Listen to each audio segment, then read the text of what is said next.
Assalamualaikum warahmatullahi wabarakatuh. Bapak Ibu yang berbahagia, Kagama ya, alumni Kagama, keluarga alumni Kagama dan juga mungkin banyak peserta juga dari masyarakat luar ya. Alhamdulillah kita bisa berkumpul dan pada sore hari ini di luar di tempat saya itu hujan rintik-rintik ya kita bisa saling memberikan bertukar informasi dan tentu saja ini adalah gerakan bersama untuk bagaimana kita bisa melawan kanker itu ya Bapak Ibu ya.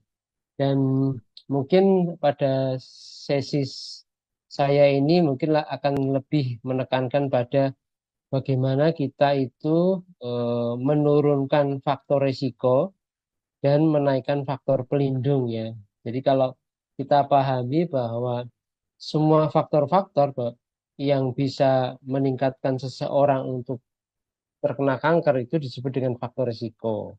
Karena memang kanker itu tidak bisa dikatakan penyebabnya tunggal ya, masih masih multifaktor lah begitu. Demikian pula ada faktor-faktor yang kalau kita itu lakukan itu maka itu bisa meningkatkan perlindungan kita untuk tidak terkena kanker. Nah, itu ya. Nah, Bapak Ibu sekalian, tadi mungkin sudah disampaikan juga oleh Dr. Devi ya bahwa anak-anak dan dewasa itu ternyata proporsi kankernya itu berbeda ya. Jadi kalau di anak-anak kan tadi ada ini kalau kita lihat ya data tahun 2023 itu paling banyak ini adalah yang kanker susunan saraf pusat ya, neuroblastoma ya, kemudian limfoma ya, leukemia nih yang paling tinggi ya, leukemia, kemudian susunan saraf pusat, kemudian limfoma ya. Tapi kalau dewasa itu berbeda ya. Kalau dewasa itu antara laki-laki dan perempuan itu memang berbeda ya. Pada laki-laki itu kalau kita lihat proporsinya itu memang paling tinggi itu adalah kanker paru ya kanker paru. Sedangkan pada wanita itu yang paling tinggi itu adalah kanker payudara. Nah, namun data Globokan tahun 2020 itu kasus kanker baru itu paling tinggi adalah kanker paru ya di dunia ya. Sedangkan di Indonesia itu kasus kanker baru ya laki-laki perempuan itu memang kanker paru nomor tiga. Yang nomor pertama itu kanker payudara, yang nomor dua adalah kanker serviks ya. Ya. Memang kita lihat tadi juga disampaikan sama Dr. Devi ya bahwa kalau dewasa itu kemungkinan bisa dicegahnya itu lebih tinggi daripada kalau anak-anak ya. Kita tahu bahwa faktor risiko itu ada yang bisa dikendalikan, ada yang tidak bisa dikendalikan ya. Yang tidak bisa dikendalikan itu misalnya adalah genetik ya, kemudian usia, kemudian jenis kelamin ya. Karena kita tahu bahwa usia tertentu itu resiko terkena kankernya lebih tinggi daripada usia yang lain ya. Misalnya kalau kanker paru itu usia di atas 50 tahun tuh ternyata proporsinya ya, insidensinya itu lebih tinggi daripada yang di bawahnya misalnya begitu. Nah, kita mengenal bahwa apa sih yang disebut dengan kanker itu ya. Pertama kita lihat tumor ya. Tumor itu kan sel yang tumbuhnya abnormal ya atau tidak normal. Tumor ya. Tumor yang dia tumbuh abnormal tetapi tidak punya kemampuan untuk menyebar disebut dengan tumor jinak. Tetapi kalau dia mampu untuk menyebar ya atau istilahnya metastasis itu disebut dengan tumor ganas. Nah, nanti ada beberapa istilah ya. Jadi ada yang namanya karsinoma, ada yang namanya leukemia, limfoma sama sarkoma ya. Kalau karsinoma itu adalah kanker ya istilahnya kanker itu disebutnya ya. Tumor ganas yang asalnya dari jaringan epitel. Leukemia tadi dari sel darah putih, limfoma yang sel-sel di kelenjar getah bening dan sarkoma ini yang dari apa sel-sel mesenkimal ya. Nah, Nanti kita lebih banyak membicarakan tentang karsinoma ya. Ini lebih banyak dikenal dengan kanker ya. Kadang-kadang kanker itu ya tumor ganas yang berasal dari sel epitel gitu ya. Nah, Bapak Ibu sekalian yang berbahagia, kita harus paham bahwa untuk muncul ya, untuk sampai terjadinya kanker yang dia punya kemampuan metastasis itu ternyata ada serangkaian proses yang dialami ya, dan ini itu kejadiannya bukan dalam hitungan hari, itu kejadiannya dalam hitungan tahun ya. Proses yang pertama adalah proses inisiasi. Inisiasi itu adalah sel normal, dia berubah sifat menjadi sel yang tumbuhnya abnormal ya. Nah, ketika berubah sifat itu diakibatkan oleh apa? Oleh adanya perubahan gen atau disebut dengan mutasi gen. Nah, proses mutasi gen itu sebabnya apa? Ternyata sebabnya itu bisa faktor-faktor yang di luar tubuh kita ataupun di dalam tubuh kita ya.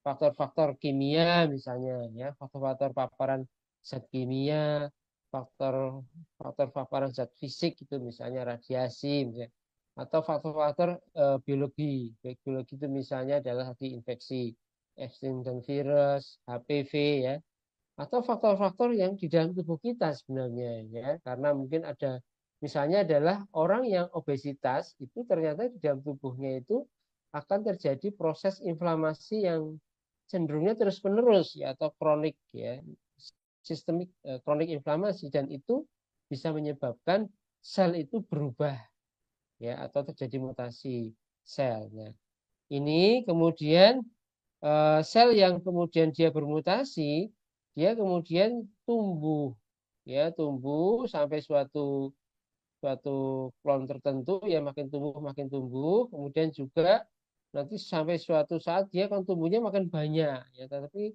eh, ketika di tahap progresi ini dia masih ada kapsulnya, ada semacam benteng ya di sekitar jaringan tumbuhnya tumor itu yang menghalangi tumor itu tidak menyebar. Nah, kalau kemudian ini bentengnya itu rusak ya karena suatu mekanisme tertentu, maka tumor itu atau sel kanker itu dia akan menyebar, ya akan metastasisnya. Sebenarnya yang menyebabkan pasien kanker itu meninggal itu adalah karena metastasis, ya, karena metastasis. Ya, kalau dia nggak metastasis, kecil kemungkinannya. Nah, kalau dia metastasis, misalnya metastasis ke ginjal, akan terjadi gagal ginjal. Metastasis ke otak, ya bisa terjadi kenaikan TIK, ya. Dan ke organ lain juga demikian, akan terjadi multi organ kerusakan multi organ yang itu bisa berakibat ujungnya adalah kematian. Sehingga ini PR kita adalah bagaimana ya biar kita itu harus dapat pasien itu belum sampai ke tahap metastasis ya. Karena kalau sudah terjadi metastasis itu udah stadiumnya udah stadium lanjut ya. Kalau kanker paru itu kita membaginya stadium awal sama stadium lanjut ya. Stadium awal itu stage 1 2 gitu toh, kemudian sebagian 3 ya. Stadium lanjut itu 3B ke atas itu sudah lanjut. Nah, sebagian besar yang pasien-pasien yang saya tangani itu di Rumah Sakit Akademi UGM itu adalah yang stadium lanjut. Dan kalau stadium lanjut itu tidak diobati ya, karena kanker paru yang nggak diobati itu biasanya memang survivalnya hanya sampai 3 6 bulan kira-kira itu. Tetapi kalau dia diobati, dia akan meningkatkan ya. Misalnya pemberian kemoterapi itu bisa meningkatkan 2 kalinya ya, sekitar 6 9 bulan ya. Kalau pemberian terapi target itu bisa 3 kalinya ya, 14 16 bulan ya. Kalau kemudian diberikan lagi yang multi imunoterapi ya, itu juga akan meningkat ya sebenarnya. Nah, tapi PR kita adalah bagaimana bisa mendapatkan atau orang itu terdeteksi itu sejak di stadium awal ya. Ada cerita sedikit Bapak Ibu ya. Saya punya pasien dan ini saya sering ceritakan, saya sudah minta izin ke beliau ya. Saya punya pasien itu mantan perawat di rumah sakit besar ya di Jogja ya. Pada zaman COVID itu beliau mau periksa karena pilek sebenarnya. Karena niatnya itu mau periksa ke THT. Tapi pas zaman COVID kan semua pasien yang batuk ya pilek itu kan masuknya ke klinik COVID ya. Kemudian di klinik COVID itu dilakukan ronsen torak. Nah di ronsennya itu kelihatan oh ada nodul. Nodulnya itu setelah di CT scan itu ternyata 2,6 cm di bagian tengah ya. Kemudian berhasil dilakukan namanya transtorakal needle aspirasi untuk menentukan ini kira-kira jenisnya apa itu. Nah, adenokarsinoma itu. Ya, kemudian juga ternyata setelah kita staging itu dia stagingnya masih 2B ya. Masih 2A atau 2B saya agak lupa ya. Kemudian pasien itu kandidat dilakukan operasi. Dioperasi lah tahun 2020 ya sampai saya ketemu beliau lagi itu sebulan yang lalu, alhamdulillah masih seger. Berarti berapa itu? Sudah 5 tahunan. Nah itu ya. Berbeda ceritanya kalau kemudian itu ditemukan itu dalam kondisi yang sudah stadium 4, apalagi stadium 4-nya ternyata performa statusnya ya atau kenampakan fisiknya ya kebugarannya itu sudah sangat rendah ya. Itu biasanya akan lebih jelek ya, apa namanya? Survivalnya akan lebih pendek. Nah, Bapak Ibu sekalian yang berbahagia, ini gambaran ini ya. Jadi dari mulai terdiagnosis sampai kemudian Nyun Sewu meninggal itu ini kira-kira perjalanan orang yang menderita kanker ya. Jadi nih ketika terdiagnosis itu kita memberikan kalau kalau ternyata itu masih stadium 1 2 itu bisa diberikan pengobatan yang kuratif ya misalnya adalah pembedahan ya itu kuratif surgery ya. Tapi kalau kemudian tidak bisa itu maka pilihannya adalah terapi sistemik. Nah, terapi sistemik itu ada pemberian kemoterapi, ada pemberian terapi target kalau di kanker paru ya, dan juga ada pemberian imunoterapi ya. Nah, pasien-pasien itu BPJS atau non BPJS itu berbeda ya, karena misalnya kalau kanker paru itu terapi target itu baru yang generasi 1, generasi 2 yang bisa di cover ya. Imunoterapi belum bisa diberikan ya, padahal itu kalau diberikan hasilnya lebih bagus ya. Namun ya ini ya penekanannya adalah sampai sekarang itu pemberian terapi ya kanker itu sebenarnya itu kita merubah dari fatal disease menjadi chronic disease. Ya, karena apa? Walaupun itu awalnya ya katakanlah stadiumnya 4 ya, kemudian diberikan pengobatan selama 1 tahun itu complete respon. Complete respon itu artinya dari keluhan itu nggak ada keluhan lagi ya. Kemudian apa berat badannya naik ya. Kemudian setelah dilakukan pemeriksaan imaging itu ternyata tidak ada ya. Ronsen nggak kelihatan ya, bersih.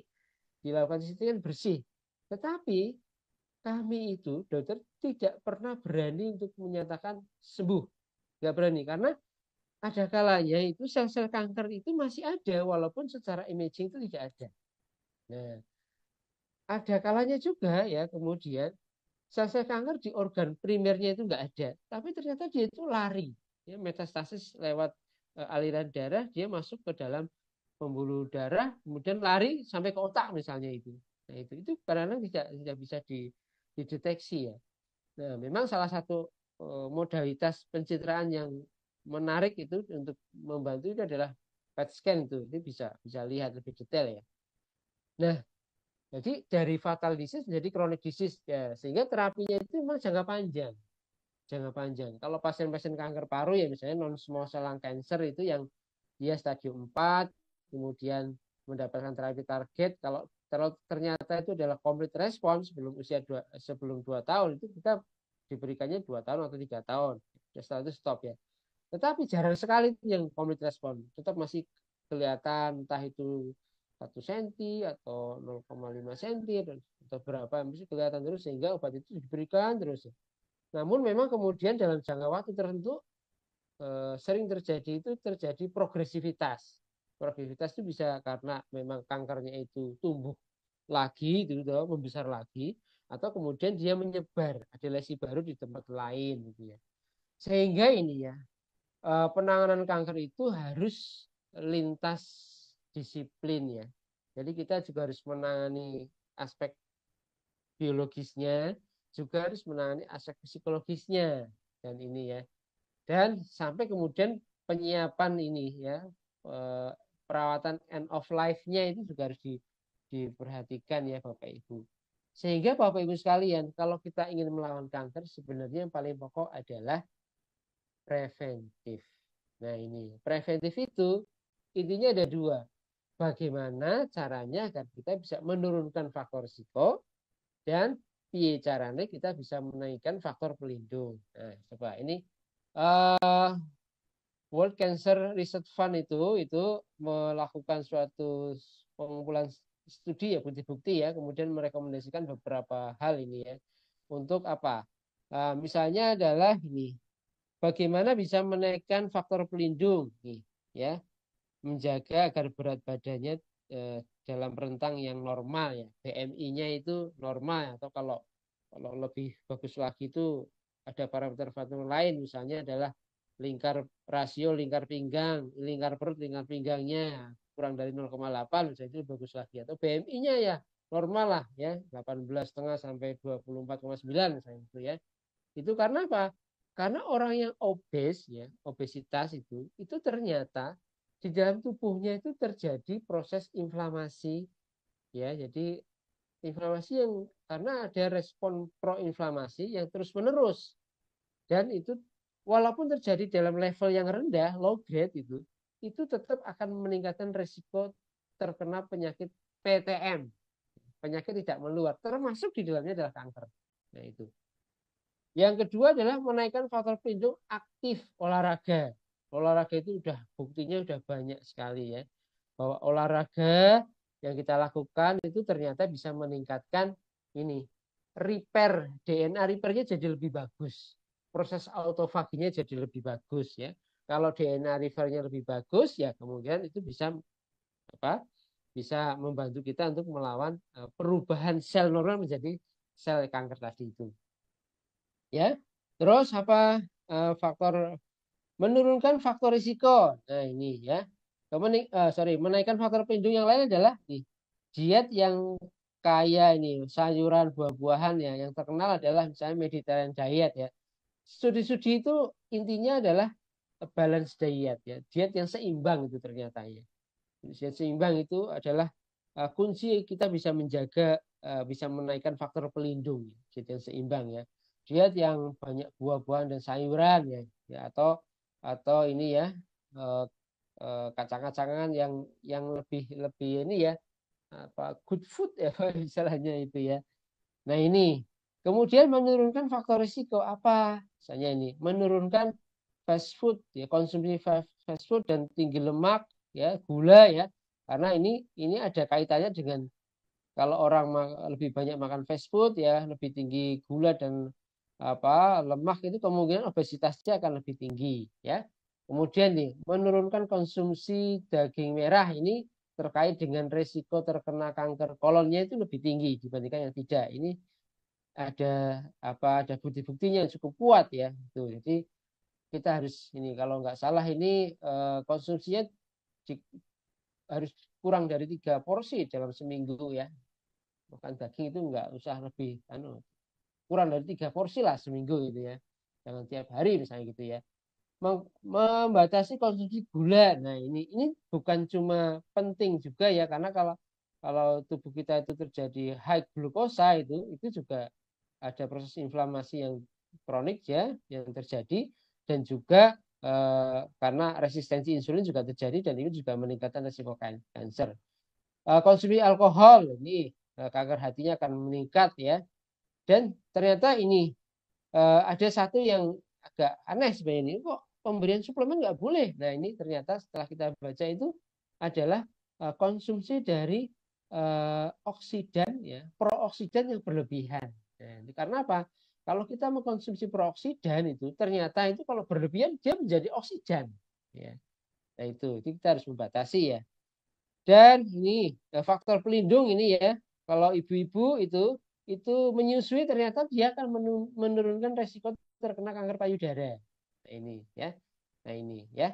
Jadi memang meningkatkan faktor pelindung dan menurunkan faktor risiko itu penting kita lakukan ya dalam kehidupan kita sehari-hari ya gitu ya Bapak Ibu.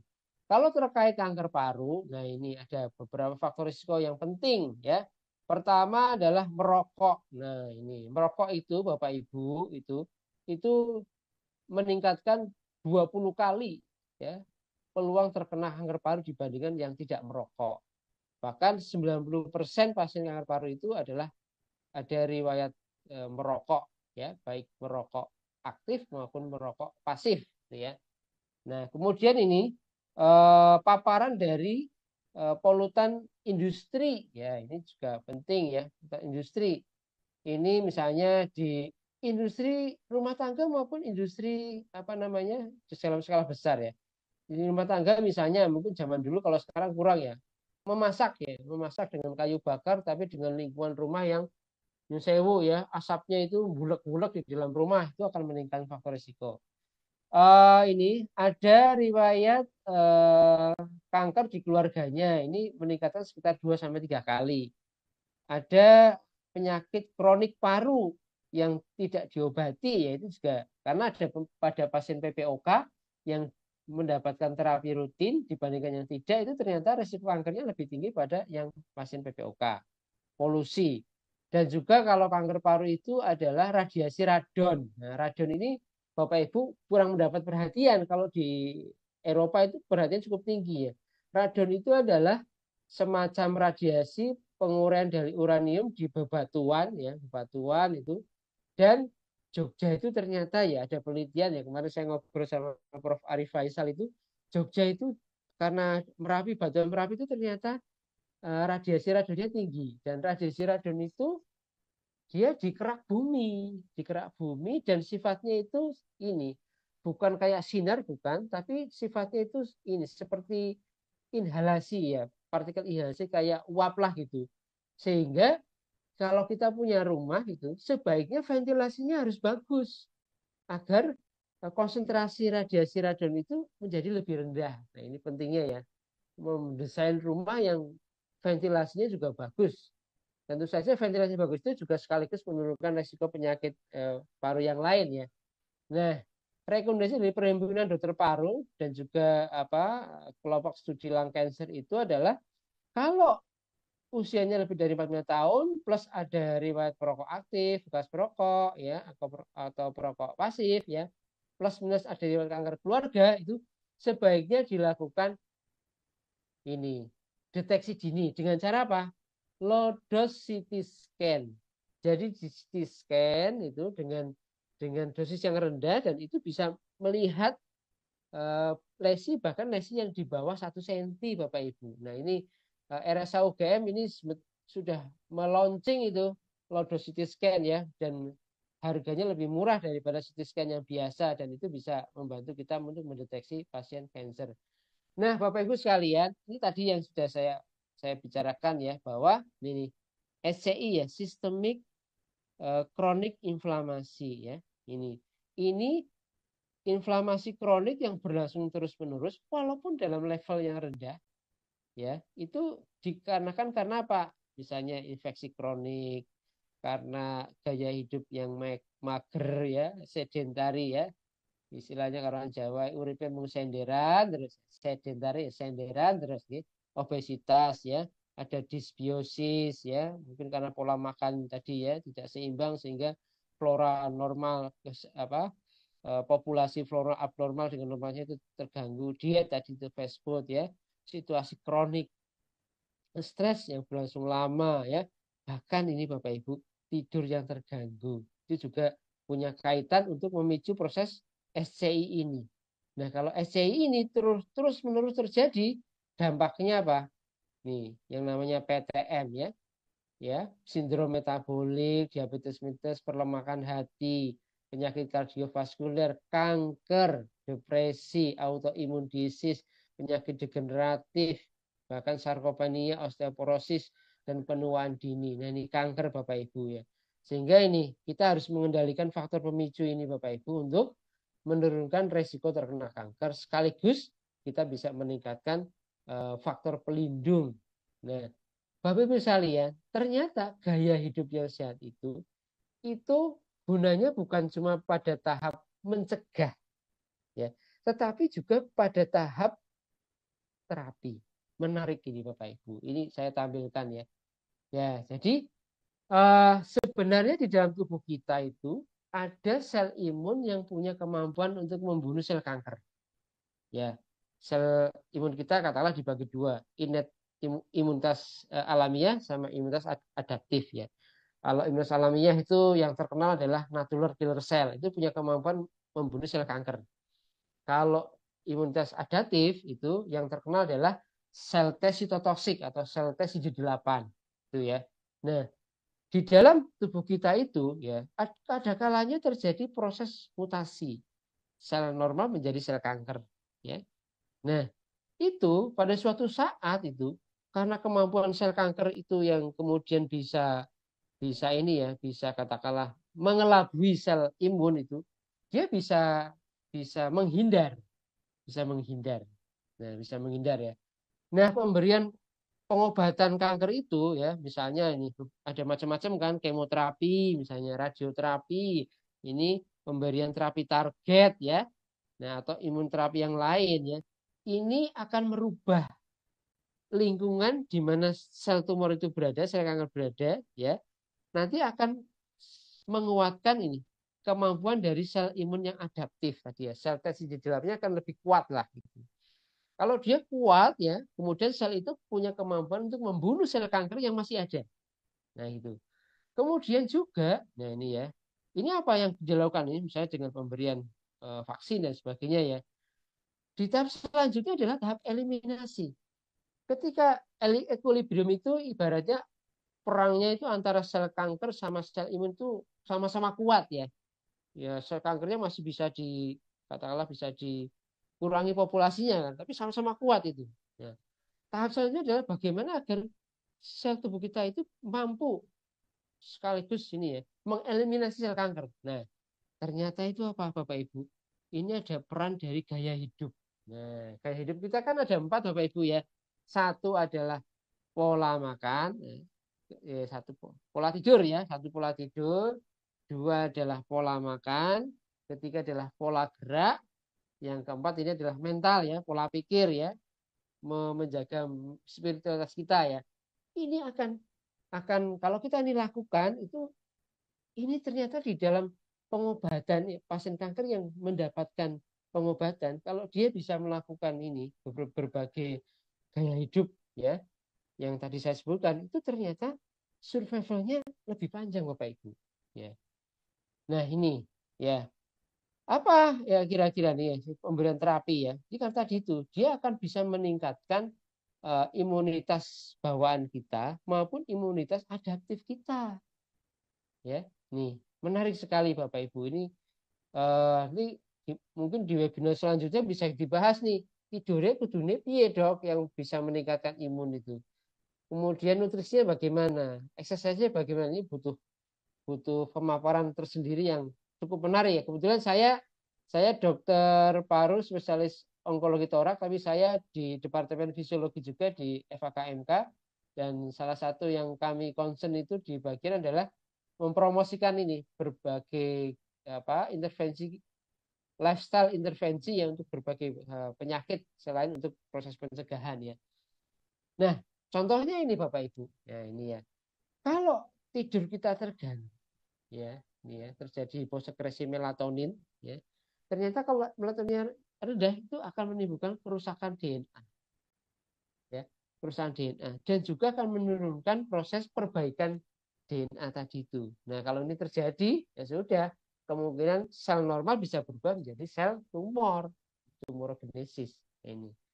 Jadi karena kita adalah makhluk diurnal Bapak Ibu, kita bukan makhluk apa ya yang apa tidurnya di malam hari, bekerja di siang hari. Nah, kita mungkin dengan mengetahui hal ini kita harus menoto ulang ya, men-setting ulang kira-kira eh, waktu 24 jam kita harus bagaimana. Oke? Nah, sehingga Bapak Ibu sekalian ini memang sekali lagi kanker itu suatu cerita yang nggak pernah habis untuk dibahas ya. makin ke sini semakin kita tahu juga makin banyak juga hal-hal bolong yang belum kita ketahui, sehingga ya ini dengan rendah hati saya mencuplik perkataan dari Imam Syafi'i ya. Mungkin ilmu yang didapatkan sekarang itu baru sedikit dan kita menyadari bahwa masih banyak hal yang harus kita pelajari lagi, dan tentu saja dengan makinnya bertambah ilmu maka kemungkinan juga perilaku kita untuk tadi ya menurunkan faktor risiko sekaligus meningkatkan faktor pelindung akan lebih bagus. Semoga kita semua tetap sehat dan bisa bermanfaat bagi orang lain. Terima kasih. Assalamualaikum warahmatullahi wabarakatuh.